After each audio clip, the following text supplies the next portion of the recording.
I'll try.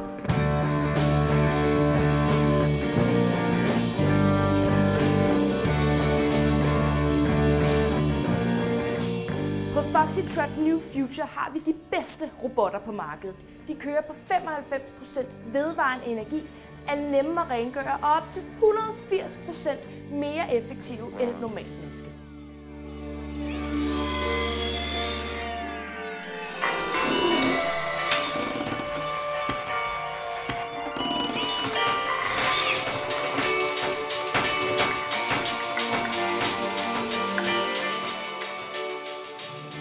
Jeg er da glad for at kunne fortælle, at tilfredsheden blandt eleverne, den er tårnhøj. Ikke?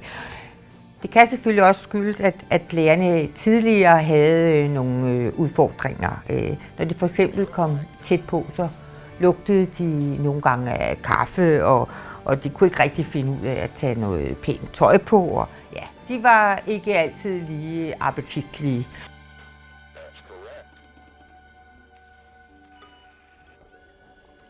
Fuck det pis!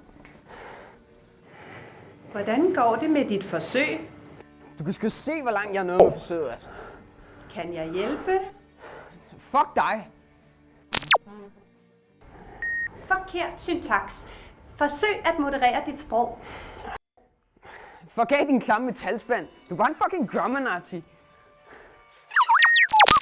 Men det problem, det er vi jo fuldstændig kommet ud over nu med robotterne, hvor eleverne også føler sig meget mere i øjenhøjde med dem.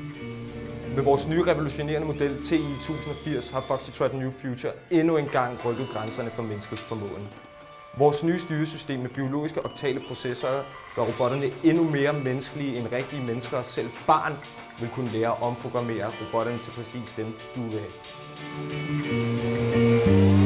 Try again.